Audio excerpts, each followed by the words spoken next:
Oh Dark Vador là, hop, faut aller faire la review là, dépêche-toi. Non, non, je fais pas de review, hein, je suis en vacances, hein. Ouais mais bouge-toi le trou parce que là ça tourne. Oh merde. Voilà la petite review. Je vais vous présenter, enfin Dark Vador vient vous présenter la M41 de chez Snowwolf. Voilà. Donc je remercie tout de suite ASDF, le magasin qui me prête cette réplique pour faire la review. Donc je les remercie grandement. Donc il y aura leur lien de leur site dans la description. Il y aura le code de remise de moins 5% sur votre commande dessus. Voilà. Donc on va passer tout de suite à la boîte. Donc la boîte en fait très très simple. En fait il y a un peu rien. Voilà. Au niveau donc, des caractéristiques. Donc c'est un AEG bien sûr. C'est en majorité de l'ABS. Donc au niveau de la puissance, c'est de 390 fps en la 0,20 g. Le up est réglable. Il y a un compteur de billes. Il y a une gearbox V6 à l'intérieur. C'est le fusil d'assaut des marines coloniaux de Alien de John Cameron. La longueur fait 685 à 785 mm. Le poids est quand même de 3900 g, donc quasiment 4 kg. Longueur du canon interne est de 363 mm. Le chargeur fait 240 billes. Cette réplique est sur une base de Thompson. Cette réplique est plutôt bien réalisée par rapport au film et au jeu Alien. Voilà. Donc on passe tout de suite à l'intérieur de la boîte. Hop, je perds des trucs du chapeau. Voilà, hop. Alors à l'intérieur de la boîte, qu'est-ce qu'on trouve? Donc moi je trouve ça mais franchement médiocre. C'est carrément honteux. Alors Snowwolf qui est comme une bonne marque arrive à faire des emballages comme ça sans déconner. Je pense qu'il y a un problème dans le système. Bref. Voilà, qu'est-ce qu'on trouve? Quelques billes en cadeau.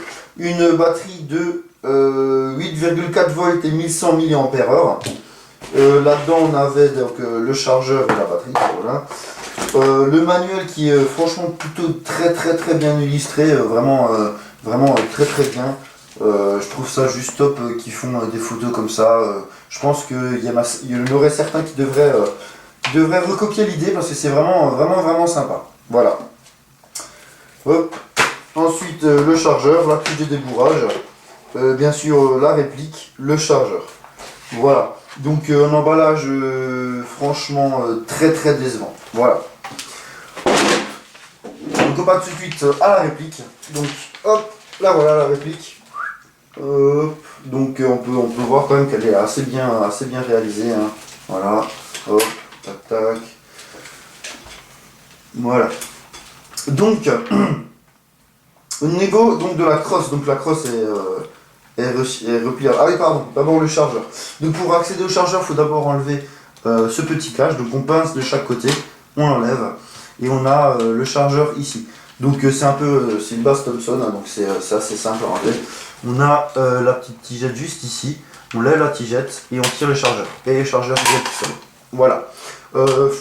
Ceci dit, pour remettre le chargeur, en fait on doit viser pour mettre en fait le rail du chargeur. Je ne sais pas si vous allez pouvoir bien voir. Voilà. Le rail du chargeur, il faut bien viser pour enfin l'enfiler. Donc ça c'est franchement très difficile. En pleine partie, si vous voulez recharger cette réplique, ça va être franchement la galère. Voilà. Je compose un petit peu la réplique. Hop, voilà. Donc le chargeur métal. Donc c'est une base de Thompson comme j'ai dit avant, donc c'est chargeur pour Thompson, sauf le haut qui change un petit peu. Voilà. Un chargeur de, combien j'ai dit, 240 billes il me semble, donc c'est pas mal. C'est pas mal. Voilà.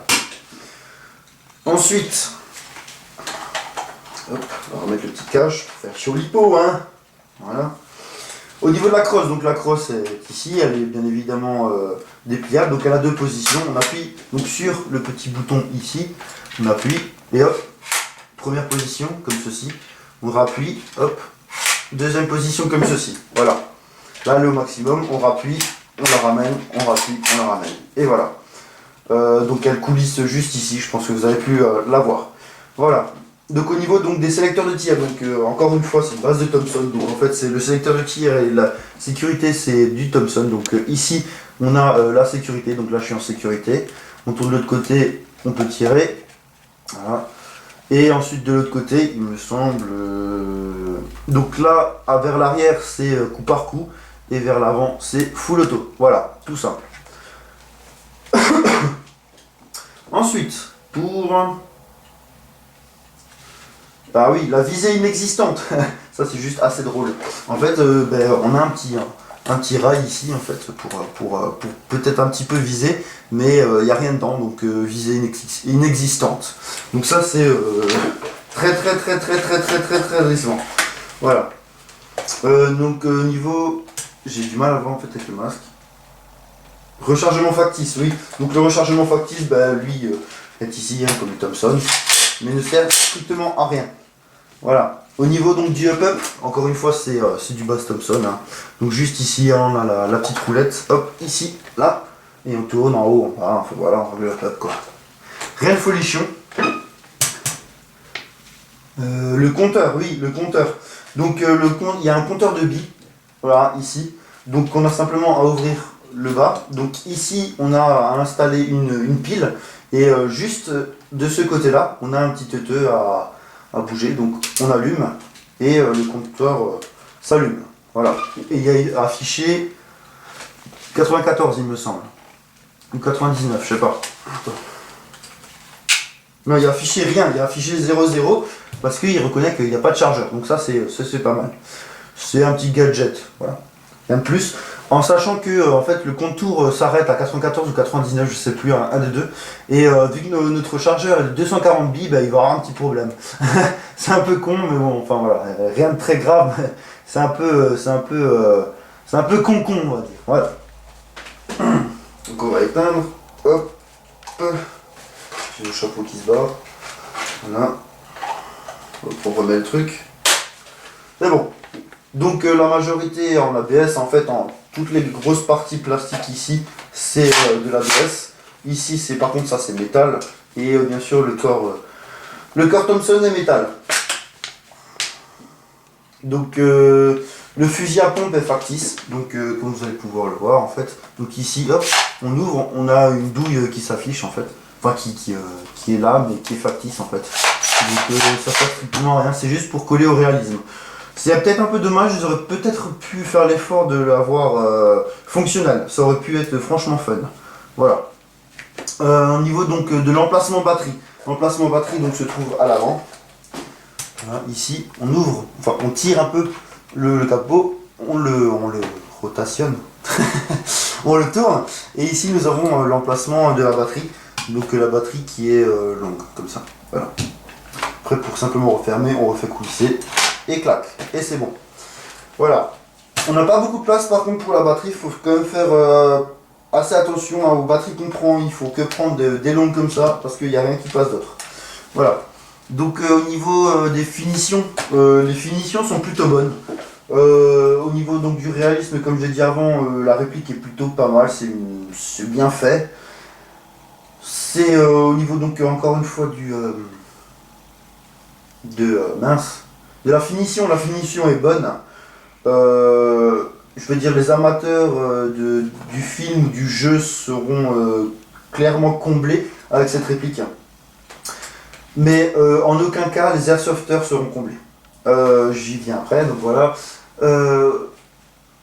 Caractéristiques de jeu. Donc en fait, au niveau de la portée, c'est moyen. C'est moyen, on va dire. Donc c'est une réplique quand même assez imposante, assez lourde, donc difficile à manier, hein, vu sa grosseur et son poids, hein, quand même quasiment 4 kg, hein, c'est pas rien, hein, elle pèse. Voilà. Au niveau donc de la précision est clairement médiocre. La cadence de tir, pareil. Moi, cette réplique, si je peux la conseiller, je la conseillerais uniquement et que aux collectionneurs, voilà. Les airsofters purs et durs juste pour jouer avec, c'est clairement pas une bonne réplique pour jouer. C'est ouais, comme dit, c'est une réplique pour les collectionneurs, rien d'autre. C'est pas la peine d'essayer d'espérer jouer avec, surtout en sortie de boîte. À la limite, si vous faites des modifs dessus, peut-être que, mais là actuellement c'est juste injouable ou quasiment injouable. Voilà, donc on va passer au test de tir qui va être très très rapide puisque vous comprendrez à ce moment-là à cause de ces caractéristiques de tir médiocres. Voilà, tout de suite. Donc voilà le test de tir du M41, donc la réplique du film Alien. Donc mon pote Dark, il a dû bouger, donc c'est moi qui fais le test de tir. Voilà, donc on va tirer un petit peu comme d'habitude sur mon bouclier en coup par coup, histoire de voir ce que ça donne. Et un petit peu de full, c'est parti. Vous allez pouvoir clairement entendre que en coup par coup, il y a un vieux son de spring.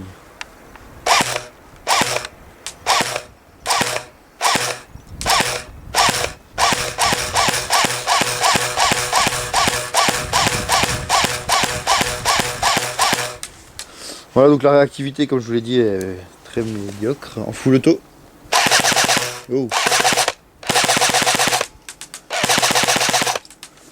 Voilà, je sais pas si tu peux regarder un peu le cadran, s'il marche. Je sais pas si tu vois le cadran un peu ou pas.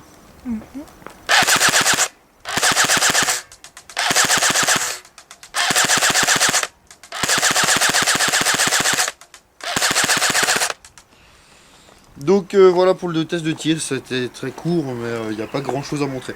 Voilà, je vous remercie.